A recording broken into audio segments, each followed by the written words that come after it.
Good evening, Internet. I am Matt Buyak, and in this video, we'll be taking a look at the 30-second problem from the Project Euler problem archive. It's been about 6 months since my last video, and I'm glad to be back. Now, this problem asks us to find pairs of positive integers such that when written together with their product, we see the digits 1 through 9 exactly once each. In particular, it asks us to find the sum of all such products. Now, when tackling a problem like this, where there doesn't seem to be any nice pattern that the solution might follow, I think it's often worth considering a brute force approach. That is one where we consider all of the possible solutions one at a time and check each to see if it meets our criteria. Now, brute force often has a bad reputation. Sometimes it can be an indication that you've missed a better solution, but sometimes it really is the only solution. Or maybe there is a better solution, but it's much more difficult to implement, or is maybe only a little bit better. So brute force is definitely a tool worth having in your toolbox and something that you should consider for problems like this. There is, however, one pitfall to be avoided, and that is you want to be sure that your search space is small enough that your algorithm will actually complete in a reasonable amount of time. Since you're going to be checking every single possibility, you have to keep that set of possibilities to a reasonable number. And you want to be sure to do this before you start writing your code. You don't want to go through all the trouble of writing all your code and then discover that your approach is completely non-workable. And so generally a good rule of thumb is if you can keep your search space down to 10 million items or less, that's generally going to be a running time of a few seconds or less. Obviously, it depends on the details of your hardware and exactly what the inner loop of your algorithm is doing. But those are some good rules of thumb to try to follow, especially for puzzles like this, which should complete fairly quickly. Now, to get to the specifics of our problem. Obviously, we can't search all possible pairs of positive integers because there are an infinite number of them.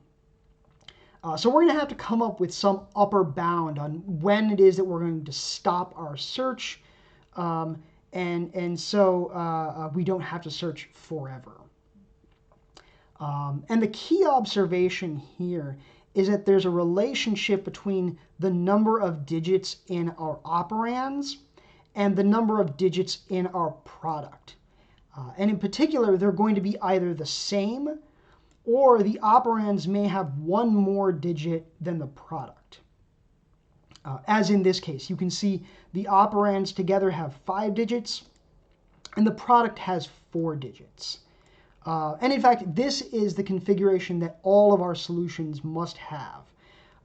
You can see if the product had 5 digits, that would mean that we would have to have either 10 or 11 digits in total, which is too many because we know we have to have the digits 1 through 9 exactly once each.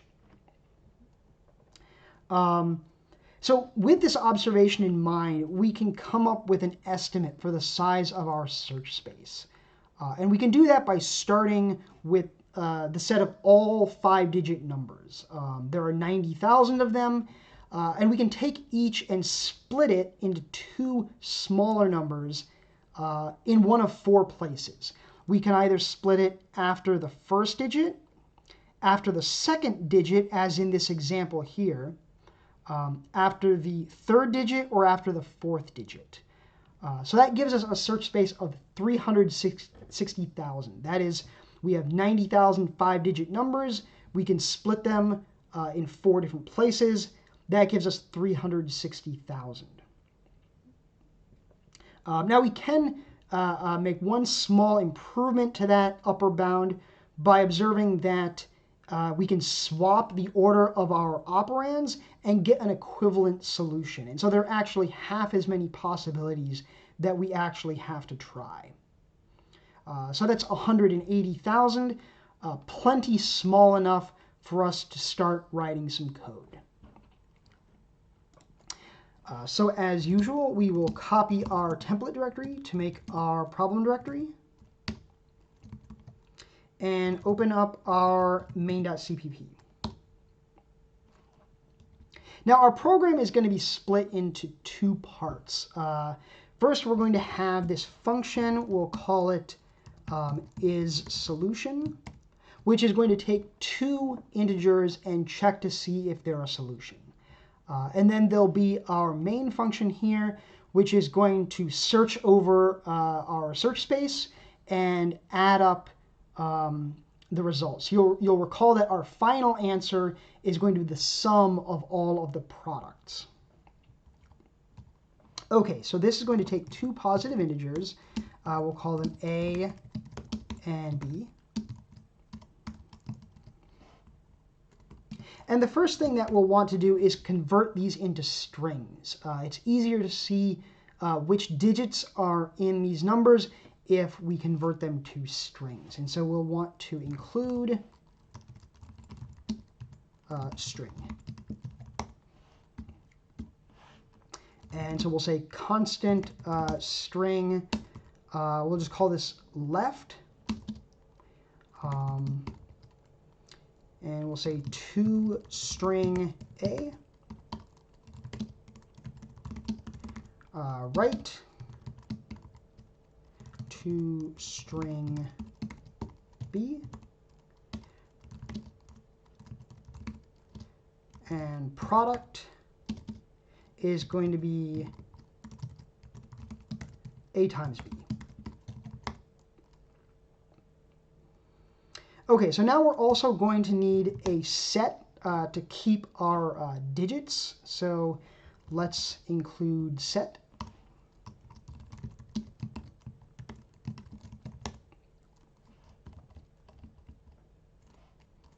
And that's going to be a set of characters. We could convert the characters to integers, but we don't really need to because we just need to know that there are 9 unique values, none of them are 0, and that they each appear once in our product. So we'll say set characters. We'll call that digits.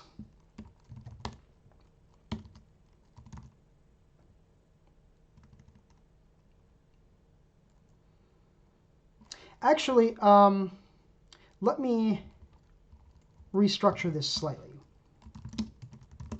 We're going to put these three strings into an array to make it easier to iterate over them. We'll just say string, strings, 3.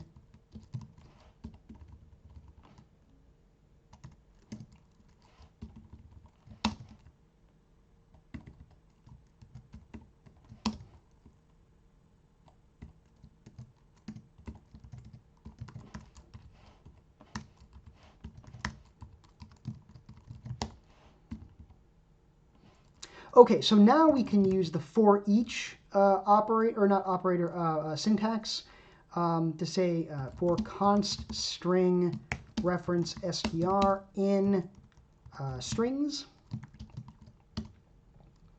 We're going to say for character ch in our string str, digits.insert ch.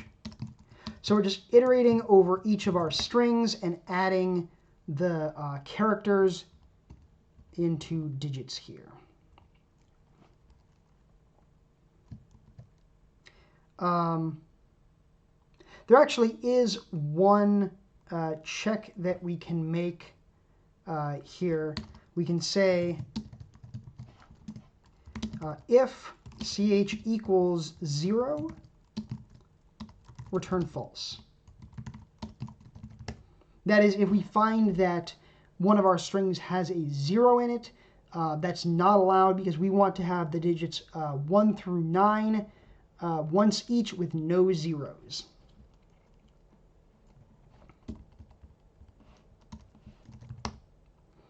Okay, and so now we can just say return digits.size is equal to 9.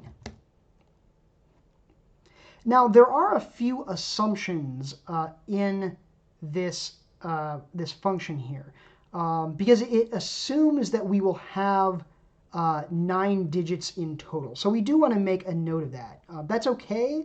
We can make that work, but we want to be careful to note our assumptions. So we'll say assumes A, B, and A times B have 9 digits in total. Okay. Actually, let's clarify that slightly. Have no more than 9 digits. It's actually okay if they have fewer digits, but they can't have more than that. You could imagine a result where you have, for example, a 2-digit and 3-digit operand with a 5-digit product that have the digits 1 through 9 once each, but then also one repeated digit. And this function would declare that to be a solution when it's actually not. So we want to be careful about that. Okay, so now we're going to, down here, have our operands are going to be I and J.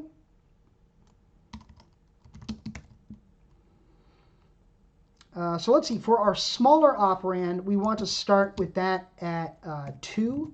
You'll notice it can't be 1 because then we would definitely be repeating digits. 1 times any number is going to be that same number again.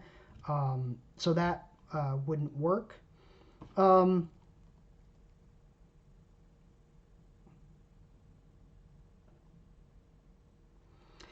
we can just say that yeah, our smaller operand can't have more than 2 digits. If it had 3 digits, that would mean that our second operand, which is supposed to be larger than our first, would have fewer digits. It would only be able to have 2 digits or fewer, and so that would be incorrect. And so we can just say I is less than 100. That is, I has either 1 or 2 digits.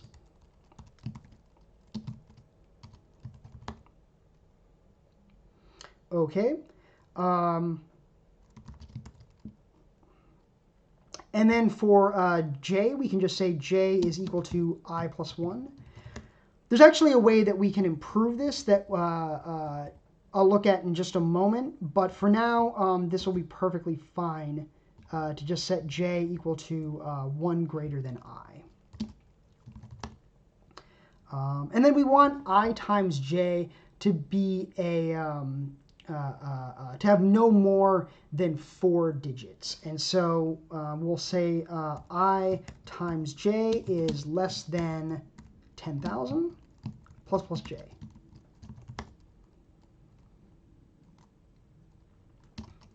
Now there's one pitfall that was actually noted in the problem description. Let me just pull that up real quick. You'll see here that it notes that some products can be obtained in more than one way, so we actually need to detect duplicate solutions and only count them once each. So we will do that using another set.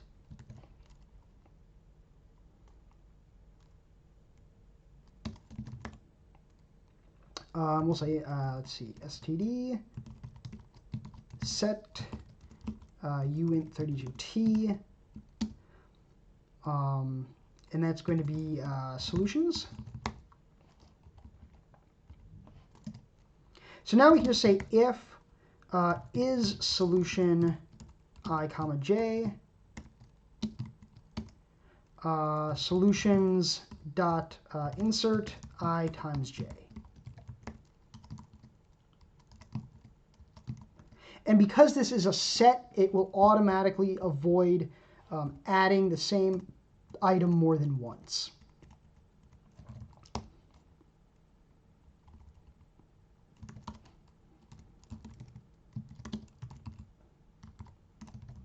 So now we just have to add up our final answer. So we'll say for uint32t in solutions. I want to initialize our sum to 0. Then we'll add n to our sum. And then we'll say sum is equal to n. Alrighty. Looks like we've made some mistakes. Did I not include string? Oh, I see. I didn't. This needs to be std string. That is, string is part of the std namespace, and so you have to put that std : at the beginning in order to specify that that's the string class you're referring to. Okay. It's still, oh, I've made the same mistake in multiple places. So that's, let's see, in main here.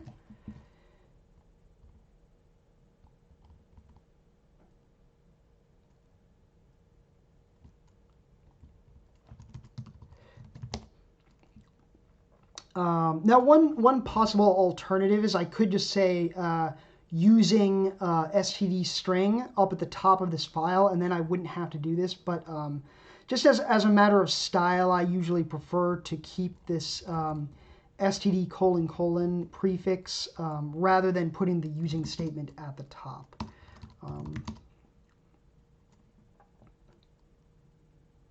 Oh, I see. I've made a minor typo here.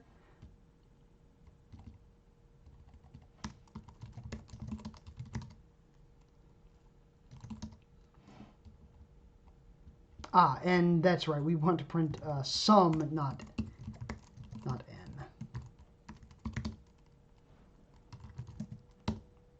Okay, so this gives us an answer, 45,228. And so if we pull up the archive and check our answer, we'll see that that does indeed match. So thank you very much for watching. Again, it's very good to be back. And if you enjoyed that, then I will see you in the next video where we'll tackle problem number 33.